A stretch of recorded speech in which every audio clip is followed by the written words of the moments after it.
Computing integrals over rectangular prisms is pretty easy, though perhaps tedious. But the interesting integrals are integrals over more general regions, similar to two-dimensional integrals.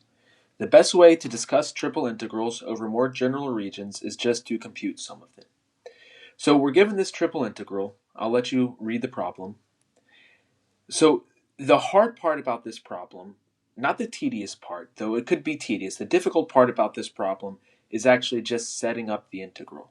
And the first step is that you want to figure out which integral should be on the inside. In other words, is it the x, y, or z integral that's going to be on the inside? And the general rule is that if one variable is defined in terms of the other two variables, that should be on the inside. So we want the region that's above a triangle and below the surface z is equal to xy. I've sketched the triangle down here in the xy plane, and the z-axis is coming out of this screen here. And so we want the surface that is above this triangle and below the graph of the surface z equals xy. So this means the z limits go from 0 to x times y.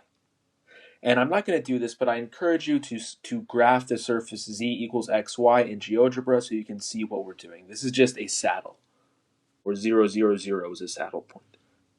So the z integral is on the inside. Z goes from 0 to x times y, and we'll go ahead and put the function that we're integrating, which is x times y dz.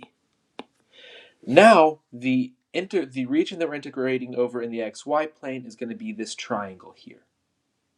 So in other words, the projection, so we are integrating over a solid region, and if you project this onto the xy plane, it's just this green triangle. And so now we have this green triangle region, and we need to figure out which integral or which variable should be on the inside, the x or y. And for this problem, it doesn't matter. I'm just going to put the y variable on the inside, meaning that for every x, y is going to go from 0 to 2 minus 2x. So y goes from 0 to 2 minus 2x, and then x will go from 0 to 1. Okay, now notice that let me do dy dx. Now, the z integral is the inside integral. The function that we're integrating is x times y. So that is a constant as far as z is concerned.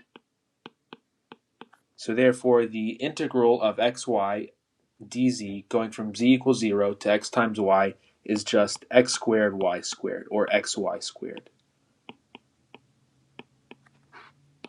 The y integral, as far as y is concerned, x is constant, so this is x squared. The antiderivative of y squared is y cubed over 3. And we're going from y equals 0 to y equals 2 minus 2x. So this is 2 minus 2x cubed over 3 dx. Okay, I can factor out a 2 here, so this becomes 8/3 times the integral from x equals 0 to 1, x squared times 1 minus x cubed dx, and I'll let you all do this on your own. This is 8/3 times 1 over 60, and feel free to simplify this as much or as little as you want. Okay, so the bottom line here, to recap, we have this triple integral.